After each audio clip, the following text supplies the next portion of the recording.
Welcome to our channel. আপনারা দেখছেন রান্নার হাট। আজকে বসুমাতাকে দেওয়ার জন্য তৈরি করব স্পেশাল পায়েস। চলুন শুরু করা যাক।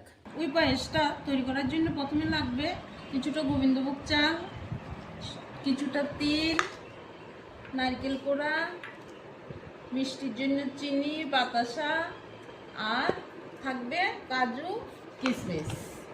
প্রথমে আমি চালটাকে 2-3 ঘন্টা ভিজিয়ে রেখেছি। এরপর একটা শুকনো কাপড়ে জলটা ঝরিয়ে নিয়েছি। দেখুন, একটা কড়াই বসিয়ে দিচ্ছি।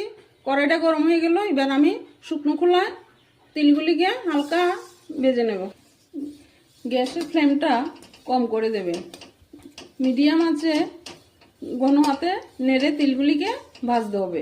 তিলগুলি ভাজা হয়ে এলেই খুব সুন্দর গন্ধ বের হবে।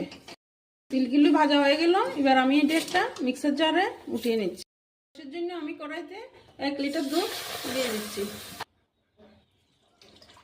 যতক্ষণ উতলাবে ততক্ষণ আমি মিক্সিতে নিয়েছি যে তিল ভাজাগুলি, এগুলি ফিস্ট করে নিচ্ছি। তিলগুলিকে আমি ফিস্ট করে নিয়েছি।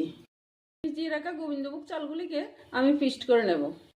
দেখুন, চালগুলিকে আমি মিক্সার জারে ফিস্ট করে নিয়েছি, কিন্তু এগুলি চালনি দিয়ে চালা যাবে না। ওইভাবে যতটুকু গুঁড়ো হয় ততটুকু। অনেকটা শুকিয়ে এসেছে। এবার আমি তাতে চালের গুঁড়োগুলি আস্তে আস্তে দিয়ে দেব, কিন্তু ঘন হাতে লাগতে হবে যাতে দলা পাকিয়ে না যায়। তখন কিছুটা নুন দিয়ে দিচ্ছি। এবার আমি তিলের গুঁড়োটা দিয়ে দিচ্ছি। আপনারা কিন্তু অনবরত নাড়াচাড়া করতে থাকবেন, না হলে নিচে লেগে যাবে। এবার আমি মিষ্টিটা দিয়ে দিচ্ছি। এবার নারকেল কোড়াটা দিয়ে দিচ্ছি। এই পায়েসে কিন্তু নারকেল কোড়া লাগবেই। নারকেল কোড়া না দিলে ওই পায়েসের স্বাদটা আসবে না। কাজুগুলি দিয়ে দিচ্ছি,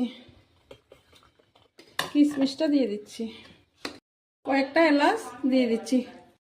দেখুন, পায়েসটা প্রায় হয়ে এসেছে।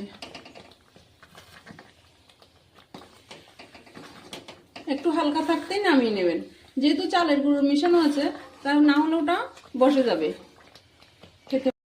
পায়েসটা আমি নামিয়ে নিচ্ছি।